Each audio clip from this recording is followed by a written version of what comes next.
સ્વાગત છે આપ સૌનું.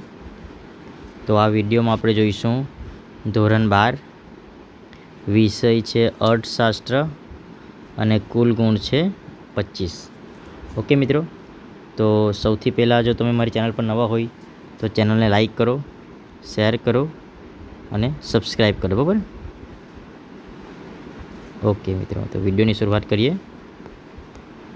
ઓકે, તો અહીંયા આપણે જોઈએ કે આંકડાકીય માહિતીને પ્રોસેસ કરવા માટેનો પ્રોગ્રામ કયો છે. તો આંકડાકીય માહિતી માટે તો આપણને ખબર છે કે એક્સેલ શીટ. બીજું જોઈએ, આર્થિક માહિતી અંગેની ડેટા સીડી કોણ તૈયાર કરે છે. તો આપણને ખબર છે પ્રયોગ શાળાઓમાં, સંશોધન કેન્દ્રો દ્વારા, સરકારો વગેરે, બરાબર. આકૃતિ કયા પ્રકારના વિતરણ માટે દોરવામાં આવે છે. તો આપણને ખબર છે અસતત, બરાબર. નેક્સ્ટ, આલેખ કે આકૃતિમાં એક્સ ધરી પર સામાન્ય રીતે શું દર્શાવે છે. એક્સ ધરી પર સામાન્ય રીતે શું દર્શાવે છે મિત્રો?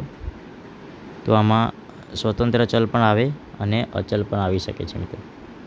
ઓકે, જો પરફેક્ટ આન્સર ખબર પડે તો મને કમેન્ટ બોક્સમાં લખો. વિકાસ એ બહુ પરિમાણીય પ્રક્રિયા છે. આ વિધાન કોણે રજૂ કર્યો છે, બરાબર? તો આન્સર આવશે ટોડેરો. આગળ જોઈએ કે 2024માં માનવ વિકાસ આંકની દ્રષ્ટિએ વિશ્વમાં પ્રથમ સ્થાન ધરાવનાર દેશ કયો. તો આન્સર આવશે બી, નોર્વે. માનવ વિકાસ આંકનું મૂલ્ય કેટલું હોય છે. તો 0 થી 1 વચ્ચે. આર્થિક વૃદ્ધિમાં નીચે પૈકી શું સાચું નથી. મિત્રો આવું ખાસ ધ્યાન આપો, સાચું નથી. તો સંસ્થાકીય વલણો વધે છે. ઓકે, ઘઉં આપીને કાપડ મેળવવાની આર્થિક વ્યવસ્થા કયા નામે ઓળખાતી, બરાબર? તો આમાં આપણે આન્સર આવશે સાટા પ્રથા. નાણું કોને તુલનાત્મક અભ્યાસ સરળ બનાવે છે. નાણું તો મૂલ્યને. ફુગાવાની સાચી સ્થિતિ અર્થતંત્રમાં શોધીને પૂર્ણ રોજગાર બાદ ભાવ વધે ત્યારે સર્જાય છે. આવું કયા અર્થશાસ્ત્રી માને છે. તો કેઇન્સ, બરાબર ને. માંગમાં વૃદ્ધિ થવાને કારણે થતા ભાવ વધારાને કેવો ફુગાવો કહે છે, બરાબર? તો માંગ પ્રેરિત. બેંક શબ્દને નીચેમાંથી કોની સાથે સંબંધ છે. બેંકને તો આપણને ખબર છે નાણાંના ભંડોળ. વિશ્વની સૌથી પ્રથમ બેંક કયા દેશમાં સ્થપાઈ હતી. વિશ્વની સૌથી પ્રથમ બેંક, તો આન્સર આવશે સ્પેન.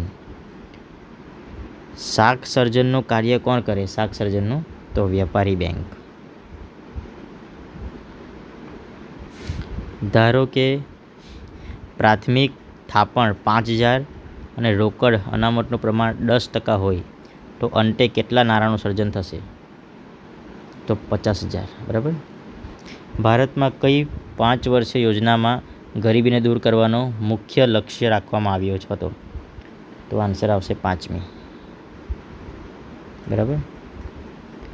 વર્ષ 2013માં ગરીબીનું સૌથી વધુ પ્રમાણ કયા રાજ્યમાં હતું. 2013માં તો આવશે Chhattisgarh. Indian council of medical research દ્વારા શહેરી ક્ષેત્રો માટે વ્યક્તિની ખોરાકમાં દૈનિક કેટલી કેલરી નક્કી કરવામાં આવી છે. દૈનિક તો આન્સર આવશે 2400. 2014માં ભારતમાં બાળ મૃત્યુદરનું પ્રમાણ કેટલું હતું. તો આન્સર આવશે 39. પીમેની શરૂઆત કયા વર્ષમાં થઈ. પીમે તો આન્સર આવશે 2015. કયા બેરોજગારને ખુલ્લા બેરોજગાર પણ કહે છે. તો સંપૂર્ણ બેરોજગાર. અઠવાડિયામાં કેટલા કલાક કે તેથી ઓછા કલાક માટે કામ મળે તો વ્યક્તિ તીવ્ર બેરોજગાર કહેવાય. ઓકે, તીવ્ર બેરોજગારની વ્યાખ્યા તો આમાં આવશે 28. ઓકે, વેંકટ રામન સમિતિ કઈ સમસ્યાના અભ્યાસ માટે રચાઈ હતી. તો તો આન્સર આવશે બેરોજગારી. ગ્રામ્ય વિસ્તારમાં 24x7 સમય વીજળીની સેવા આપવાના હેતુની કઈ યોજના શરૂ કરવામાં આવી? તો આન્સર આવશે DUGJY. ઓકે મિત્રો, અને આ તમને સંપૂર્ણપણે જો સોલ્યુશન જોઈતું હોય તો મિત્રો વાર લાગશે. હું બધા સવાલના જવાબ શોધીને લખું તેના માટે જરાક વાર લાગશે. ઓકે, તો વિડીયો આ વિભાગ BCનું જો સોલ્યુશન જોઈતું હોય તો તમે જરાક રાહ જુઓ, જેથી કરીને હું તમારા માટે સોલ્યુશન લાવી શકું. Thank you friends.